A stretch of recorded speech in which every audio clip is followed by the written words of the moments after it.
Welcome to Module 3 of Political Statistics. In the last module, we discussed the organization, manipulation, and visualization of data. We talked about what it means for data to be tidy, why we need to think about the operations we undertake to make data useful, and how to theorize about graphics. In this lecture, we'll discuss levels of measurements, measures of central tendency, and discuss how these topics influence our measurement and analysis of social phenomena. We'll discuss why it's useful to consider the consequences of measuring the same phenomena in different ways, how we can move from one level of measurement to another, and the benefits and drawbacks of doing so. Let's get started. How do you measure people's satisfaction with a politician? Right off the bat, I'm sure you can think of some of the classics. Do you approve or disapprove of their performance? What rank would you give them relative to other politicians? On a scale of 1 to 5, what score would you give them? What percentage of voters are happy with the politician? Each of these ways of measuring things ostensibly measure the same concept, satisfaction, but they do so in very different ways, and the data that results from asking each of these questions lends itself to different types of analysis. Consider the first way of measuring satisfaction, asking individuals whether they approve or disapprove of a candidate's performance. In our tidy dataset, we might have 2 columns to organize responses, one for respondents' unique identifier and one for their response. Looking at our dataset, some things stand out. For one, it looks a lot like our favorite color example from the last module, so we know, for instance, that we can do some basic summarizing by simply counting the occurrences of each response and adding them up. But beyond that, it's not clear what we can do. The words satisfied and unsatisfied aren't numbers, and assigning numbers to each value wouldn't really add anything to the data we have. We could, for example, say that X% of all respondents were satisfied, but that's not too different from just counting up responses. Asking the question in this manner, are you satisfied or dissatisfied, simplifies our measurement, but it also limits what we can and can't do with the resulting data. This type of measure is called a nominal measurement. Nominal in the sense that our values are essentially just names. Nominal values label things. These things aren't ordered in any meaningful sense, nor are the differences between observations consistent.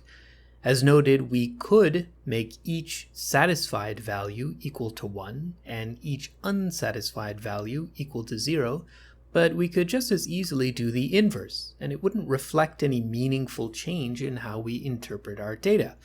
In fact, doing so might give us a false sense of precision where there was none to begin with. If we consider our favorite color example from the last module, those comments about ordering might become more clear. In that example, our responses for the favorite color variable were labels: blue, red, green, blurple, etc. They were names. We could attach numbers to those colors, e.g. red equals 1 and green equals 2, but what then? Any arithmetic we would do with those numbers would be pretty meaningless, because green isn't one of something more than red. So nominal variables name. They simplify to categories. But we shouldn't mistake simplicity for uselessness. Sometimes it's very useful to know what percentage of people are satisfied with a politician. Simple metrics are powerful. But say we're unsatisfied with our nominal measurement. Instead, we want to know about a politician's satisfaction relative to other politicians. We might be interested in learning how satisfied respondents are with a number of politicians. So we could ask them, please rank these 5 politicians, with 1 being the politician you're most satisfied with, and 5 being the politician you're least satisfied with. At this point, we've moved somewhat beyond simply labeling categories. This type of measurement is called ordinal measurement. With this measurement, order matters. The number 1 ranked politician is better in the way that we defined it than the number 2 ranked politician, than the number ranked 3 politician, and so forth. Our rankings don't arbitrarily use numbers like our nominal measurement could. If we reassign numbers to rankings, a lot would change, and we'd destroy the information that we worked so hard to collect. But despite our numbers capturing some meaningful difference, they're still not useful in certain ways. For instance, while rank matters, the distance between ranks isn't necessarily consistent. We might have one politician who is far more popular than the remaining 4, and those latter 4 might all be very unpopular. But our ranking wouldn't capture that very well. We've simply ordered our politicians. Again, simple, but useful and powerful. We've encoded more information with our measure, but there are still limitations on what this measurement tells us. So now we've ranked politicians, but we realize that what we really want is a more fine-grained approach to assessing satisfaction for one specific politician. We've realized that it's not enough to know whether people are satisfied or unsatisfied. We want to know how satisfied or unsatisfied they are.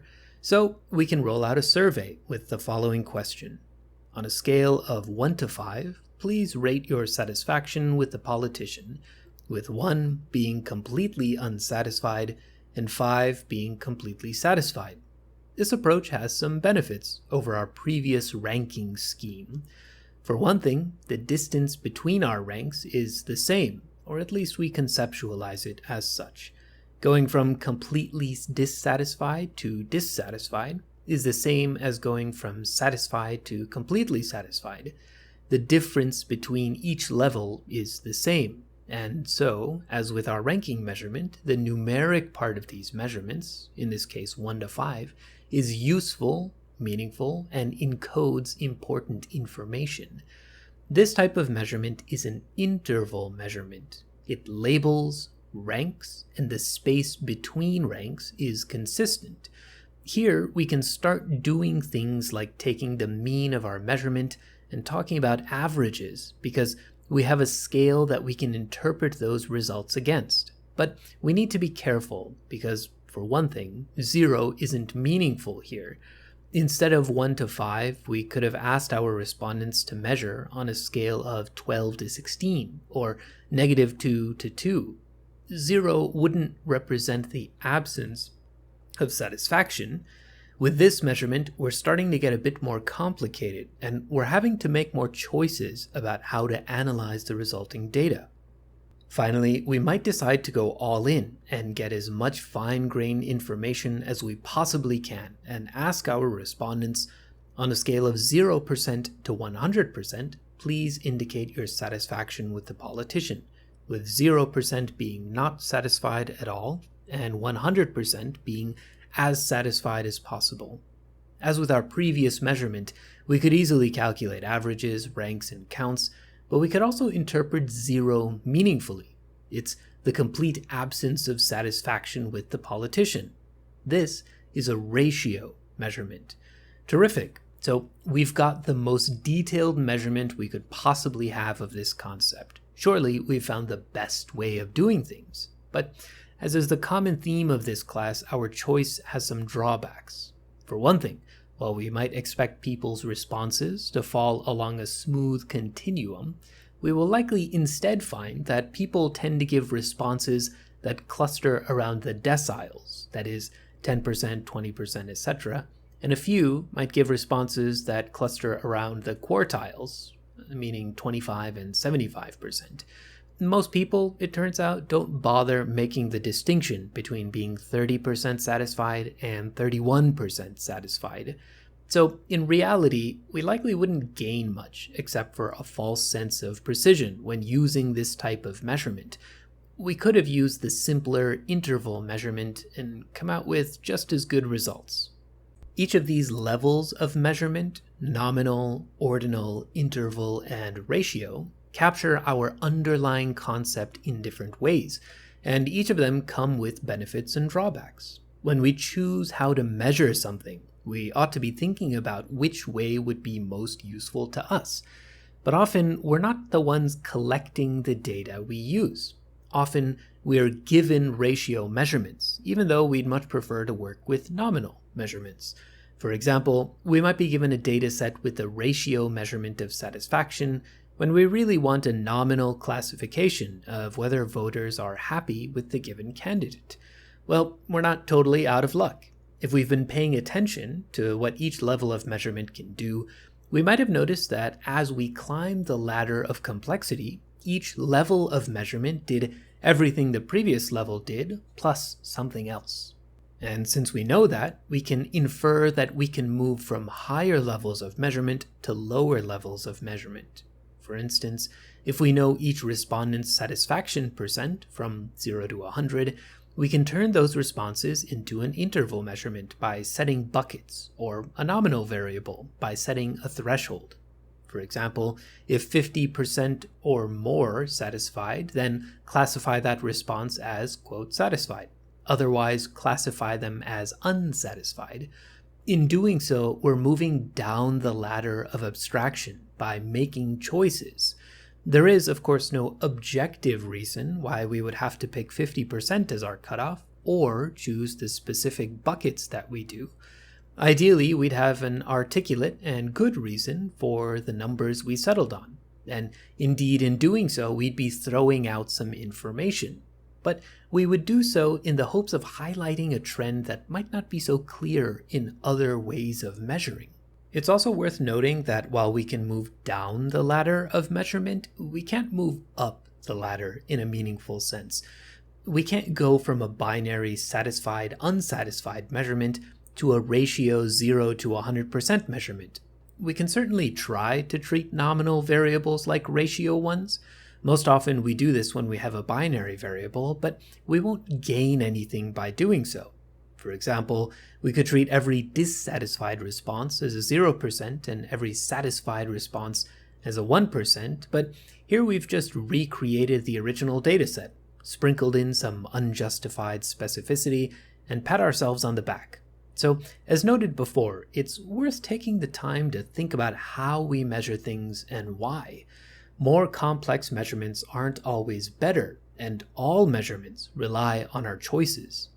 But once we have our measurements, we need to summarize them. We've already discussed counting as a form of summarizing, and to be frank, in most cases, counts and percents are the most compelling summary statistics you can provide.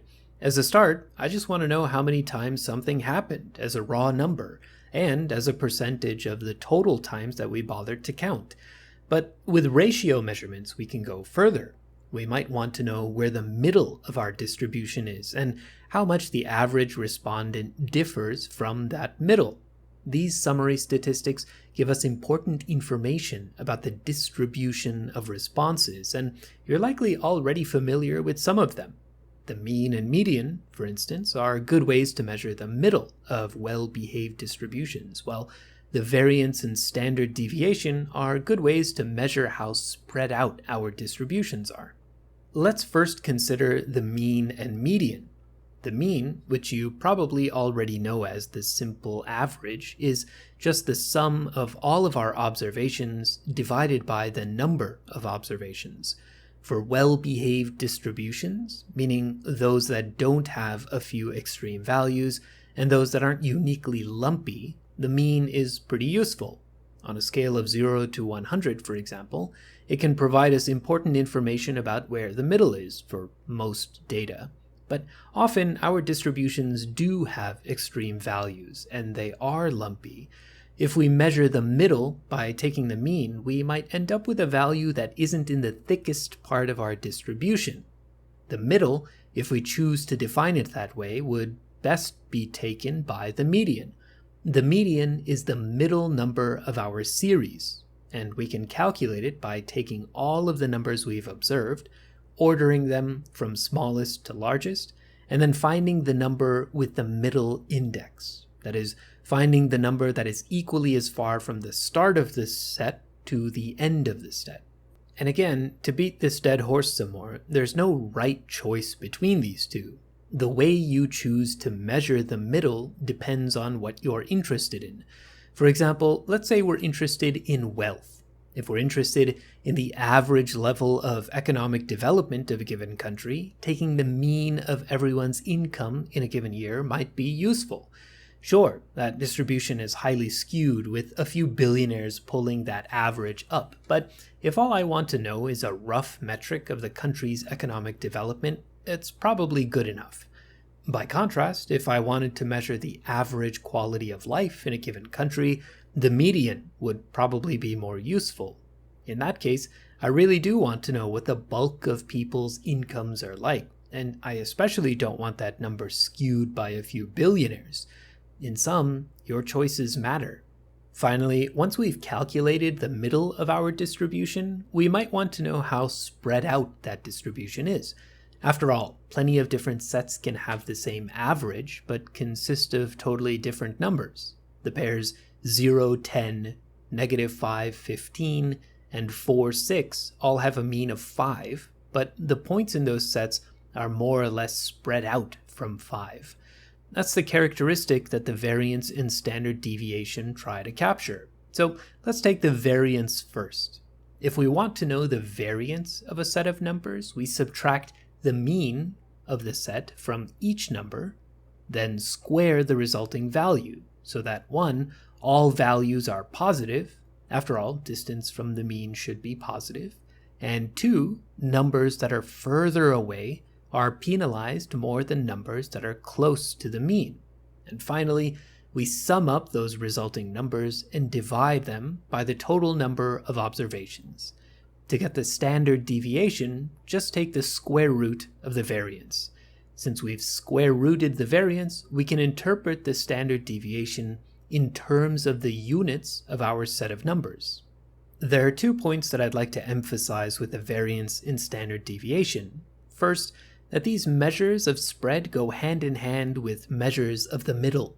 If we find that we have a large standard deviation, we might reconsider the choice to go with the mean as an informative measure of central tendency. After all, if there's a lot of space between the average observation and the mean, maybe presenting the mean isn't so useful. Second, summary statistics on their own are powerful, and all of your analysis should begin with them, but they can also be deceiving. Consider the Datasauras Dozen, a collection of 12 datasets that all have the same mean and standard deviation for the x and y variables. Without visualizing these points, we'd have no idea that they were clearly different. Summary statistics aren't a substitute for visualization or vice versa. The conscious researcher explores both, probes at the relationships they find, and comes to an informed and tentative conclusion with the choices they've made always in mind. Today, we've talked about levels of measurement and measures of central tendency. We discussed nominal, ordinal, interval, and ratio measurements, as well as the mean, median, variance, and standard deviation. These are powerful tools for understanding social phenomena. In the next module, we'll consider distributions, ratios, percents, and normalization in more depth. I'm looking forward to seeing you in Module 4.